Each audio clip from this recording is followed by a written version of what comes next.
Nessun silluramento, anzi un nuovo incarico prestigioso da andare a ricoprire che rende impossibile far fronte all'impegno di segretario della Liga Veneta. Lorenzo Fontana, che ha annunciato la nomina a capo dipartimento famiglia e valori identitari della Lega, chiarisce di non essersi dimesso dall'incarico, ma di aver solamente auspicato per ora un passaggio di testimone. E a chi parla di colpo di mano di Salvini replica con una risata.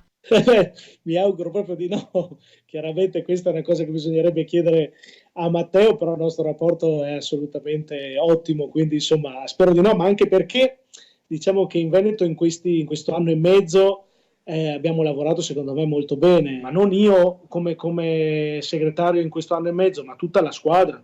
Quindi se fosse un siluramento sarebbe il siluramento di un lavoro che sinceramente è stato, secondo me, a mio modo di vedere, ottimo. Quindi non penso che assolutamente sia per quello. Il dubbio è che Fontana abbia lavorato fin troppo bene, accompagnando Zaia a una vittoria schiacciante alle elezioni regionali e contribuendo a farlo crescere in leadership e visibilità.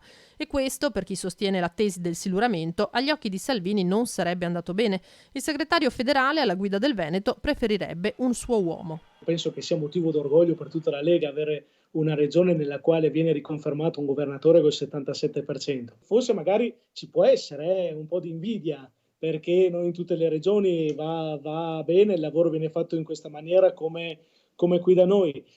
Però insomma io guardi, credo che quando sarà che avverrà questo cambiamento, che poi attenzione perché è un cambiamento che probabilmente ci sarà in tante altre regioni, io penso che sarà comunque un lavoro nella continuità, quindi immagino, io ho auspicato un giovane perché anche in quest'anno e mezzo ho lavorato molto sui giovani, tant'è che diversi segretari provinciali hanno 30 anni. Io quindi auspicherei un giovane, ma comunque immagino che sarà una persona scelta all'interno di quello che è stato il direttorio e il direttivo di questo anno e mezzo di Liga Veneta. Il passaggio di consegne dovrebbe avvenire entro fine anno, conclude Fontana, che al suo posto vedrebbe un membro del direttorio leghista, attualmente composto, oltre che da Zaia, da Roberto Marcato, Nicola Finco ed Erika Stefani. Io mi auguro che sia fra questi, ma la scelta ovviamente non dipende da me.